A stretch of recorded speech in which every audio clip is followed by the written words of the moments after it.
bonjour, bienvenue sur le plateau de Transition 2020. On va parler de bâtiments de grande hauteur. Avec nous, Dominique Milieux, vous êtes délégué de la fédération, vous êtes délégué général de la fédération Bois Construction et vous êtes aussi le Sherpa des immeubles de grande hauteur, m'avez-vous dit. Monsieur, à côté de vous, monsieur Philippe Béliard, vous êtes président de la société du même nom et vous vous intéressez, enfin vous fabriquez, vous êtes charpentier, vous faites de la structure, vous faites du lamellé-collé. Et à côté de vous, monsieur Denis Pistiot, qui est responsable du bureau d'études QSB, et vous êtes aussi là avec une casquette IBC. Oui, c'est ça. Bonjour. Bonjour. Alors, monsieur Mireux, j'ai par provocation un petit peu intitulé cette conférence Immeuble de grande hauteur, est-ce bien raisonnable? Et vous avez réagi. Pourquoi avez-vous réagi? Alors, bonjour tout d'abord.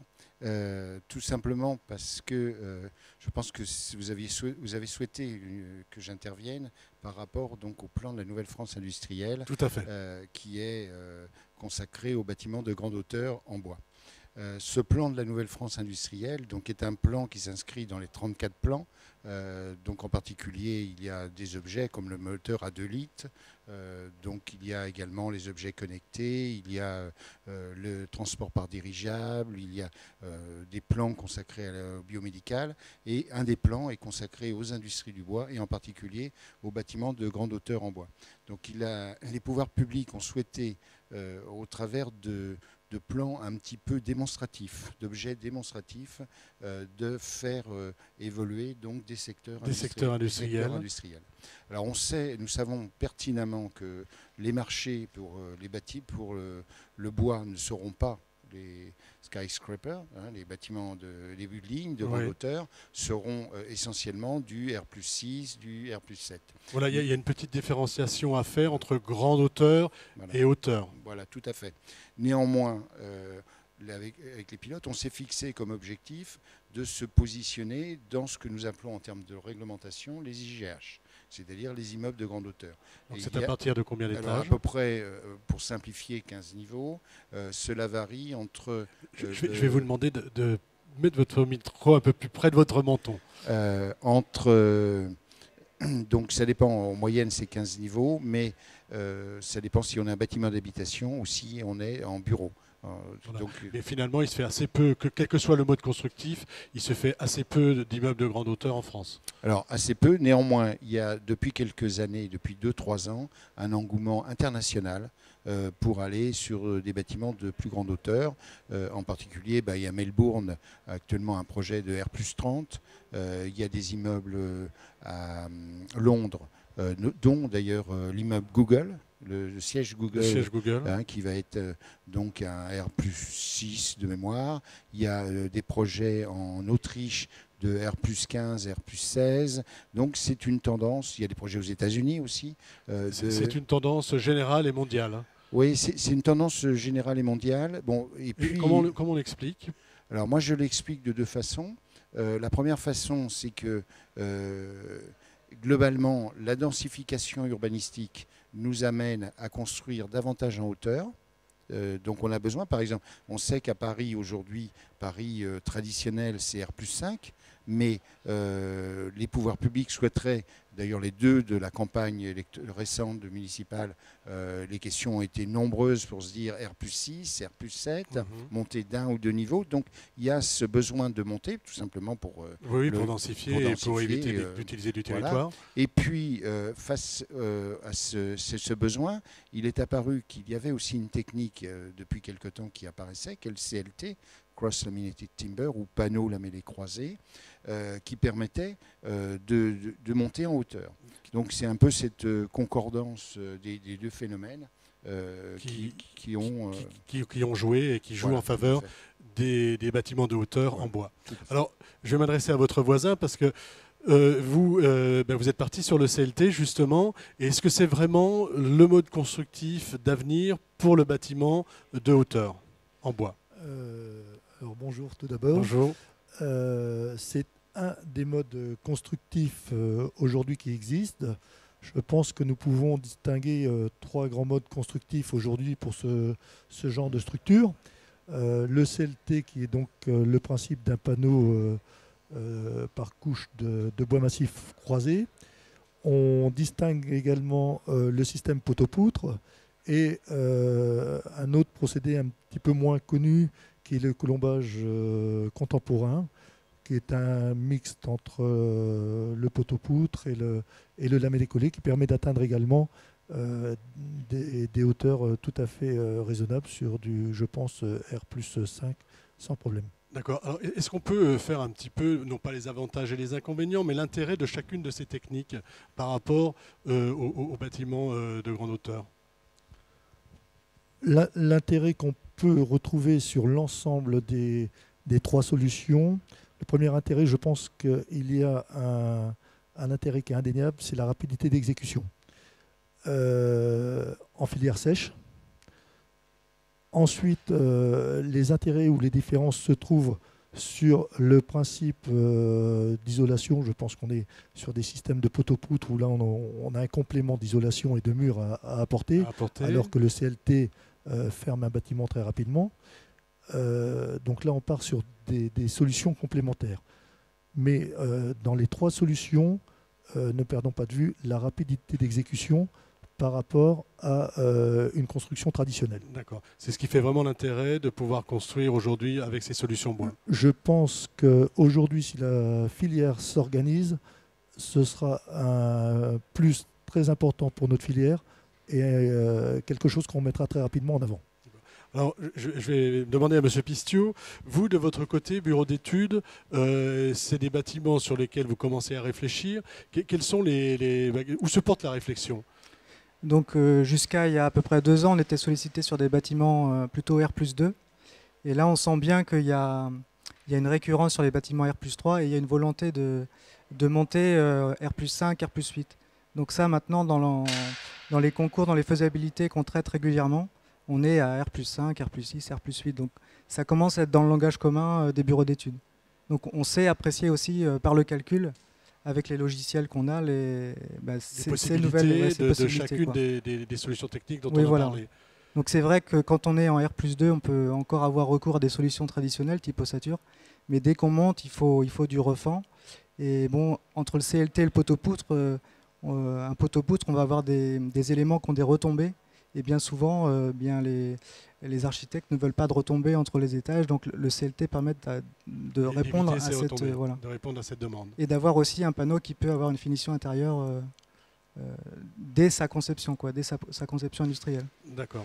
Et vous, aujourd'hui, vous disiez, vous travaillez éventuellement sur un R+5, vous réfléchissez à un R+5. Donc là, vous êtes parti sur quel type de... Enfin, on est parti sur quel type de technologie? CLT. Ouais.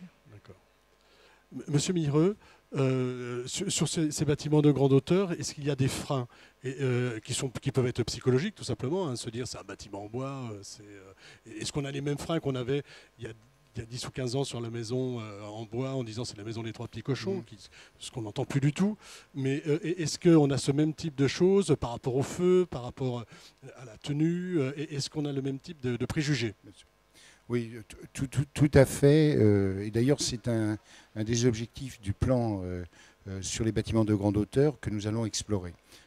Donc, il y a un volet très très important d'études sociologiques par rapport à ces préoccupations, donc de comportement des usagers sur ce type de bâtiment. Mais je ne vous cacherai pas que sur les bâtiments de grande hauteur, qu'ils soient en bois ou qu'ils soient sur d'autres matériaux, il y a aussi des préjugés. Il y a ce qu'on appelle quelque chose de peu connu, c'est le syndrome building, donc le mal des immeubles de grande hauteur, qui sont liés éventuellement à la forme de l'éclairage, éventuellement à la transparence, éventuellement à la flexibilité. Si vous avez un bâtiment plutôt à structure légère, qu'elle soit métallique ou bois, donc c'est des bâtiments qui sont souples et qui peuvent induire des comportements d'usagers. Donc un de nos objectifs, c'est l'étude donc de ces côtés, de ces aspects sociologiques. D'accord. Mais c'est vrai que c'est des choses où il nous reste encore beaucoup à travailler, parce qu'on n'a pas de retour. Par exemple, la vibration des planchers par exemple, l'acoustique aussi, peut-être un problème. L'acoustique, je suis moins inquiet parce qu'on a déjà beaucoup travaillé et on a déjà des solutions. Mais il nous reste donc sur un certain nombre de thèmes carrément à défricher. Et puis, bon, il y a des choses, il faut savoir que dès qu'on est sur des immeubles de grande hauteur, la réglementation est muette. Oui, c'est-à-dire qu'aujourd'hui, on n'a pas de réglementation. On n'a pas une réglementation sur un certain nombre d'ouvrages. Ce que je citais tout à l'heure dans une conférence, aujourd'hui, je mets au défi, je paye une bouteille de champagne à qui veut me donner quelle est la déformation en tête d'un bâtiment de grande hauteur en bois. Sur le sujet. Donc on voit bien que là, il nous reste à travailler et en même temps d'aller capter de l'expérience à l'étranger. C'est aussi un des objectifs de notre plan, de faire beaucoup de benchmarking pour justement pour remonter au maximum tout ce qu'on peut en vue de toute façon de faire des immeubles de hauteur de très bonne qualité. N'oublions pas que la France est assez en pointe sur la construction et donc le bois rentrant comme compétiteur dans la construction. Il le fait plutôt déjà à un niveau élevé. Voilà, tout à fait. D'accord. Monsieur Pistiot, est-ce que vous allez voir à l'étranger ce qui se passe au niveau d'IBC? Est-ce que vous vous intéressez est-ce qu'il y a des échanges et si oui, sur quoi porte-t-il? Oui, donc il y a l'association IBC se réunit une fois par an, donc on a pu rencontrer. Le projet de Saint-Dié de 8 niveaux a été réalisé par un des membres de IBC, donc il a pu présenter son projet, les contraintes liées à son projet. Et sinon, donc moi je fais partie d'Abibois aussi, l'Interpro bretonne, et on est allé notamment à Paris justement voir les bâtiments, les différentes typologies des bâtiments en grande hauteur, notamment le colombage contemporain là, qui est intéressant. Et aussi, on est allé en Autriche voir des bâtiments où il y a un peu plus d'avance sur ces techniques-là. D'accord. Et qu'est-ce qu'il ressort comme aujourd'hui point comment dire, je ne sais pas comment dire, c'est pas de point de friction, mais en tout cas là où il faut encore réfléchir par rapport à ces expériences? Je pense que moi, c'est un peu... ce que je vais dire, c'est assez simple. C'est pour construire bois, il faut concevoir bois. Il faut bien maîtriser la nature du bois et de pouvoir faire transiter les efforts horizontaux, verticaux. On ne construit pas en bois comme on construit en béton. D'accord, donc il faut réfléchir bois d'abord. Voilà, à la stabilité du bâtiment. Sur ce thème, Monsieur Béliard? Oui, complètement. Je rebondis un peu sur ce que vient de dire Monsieur. Nous sommes allés également en Autriche voir un peu ce qui se faisait en bâtiment. Quelque chose qui nous paraît évident, la conception à l'origine de la construction bois me paraît quelque chose. Voilà, c'est-à-dire que ce n'est pas une variante. On ne pourra pas improviser de la construction bois de moyenne hauteur si il n'y a pas cette équipe en amont. Équipe de conception, donc on serait plutôt sur des opérations de conception-réalisation? Oui, ou alors des projets complètement aboutis au stade de l'appel d'offres et on ne pourra pas avoir des dossiers qui laissent le doute ou l'improvisation en phase d'appel d'offres. Je pense que là, on irait très vite à des contre-références et le dossier doit être parfaitement bouclé sans aucune possibilité ou variante possible. D'accord. Et de votre côté, du côté des entreprises, est-ce que les entreprises aujourd'hui sont en capacité de les construire, ces immeubles de grande hauteur? Est-ce qu'on a le savoir-faire? Alors, le savoir-faire, on l'a. On n'a certainement pas toutes les références, mais le savoir-faire, je pense qu'on l'a, avec, je pense, une remise en cause de nos entreprises ou des processus, parce que pour construire des bâtiments de grande hauteur, on est sur une organisation un peu différente de ce qu'on peut avoir l'habitude de faire dans nos entreprises, mais je pense qu'on a les moyens. Ça, c'est pas un problème. Ça, c'est des choses qui sont déjà dans les tuyaux, on y réfléchit? Oui, complètement.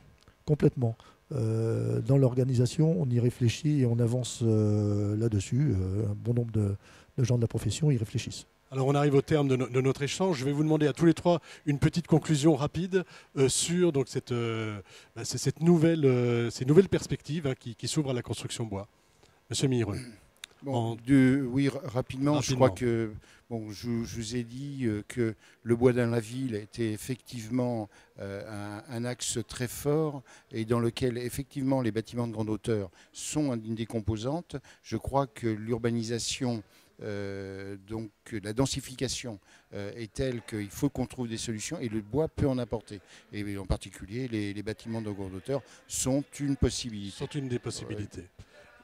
Du côté des entreprises. Côté des entreprises, écoutez, je pense qu'on a des possibilités de développement de ce genre de projet. Il faut impérativement que la profession s'organise de façon à construire des choses de qualité. Voilà. Et si j'ai bien compris, il faut aller très en amont du projet. Oui. D'accord. Oui, ça c'est impératif. Voilà. Donc avec les bureaux d'études. Voilà, exactement. Du côté de l'ingénierie, nous, on est prêt à monter. On a les capacités, les logiciels qui nous permettent de pouvoir dimensionner sereinement ce genre d'ouvrage. On a connaissance, puis ce sera ma dernière question, de projets en France aujourd'hui, à part celui de Saint-Dié? Oui, tout à fait. C'est Saint-Dié ou Saint-Dié, je ne sais plus. Saint-Dié. Saint-Dié. Oui. Saint-Dié.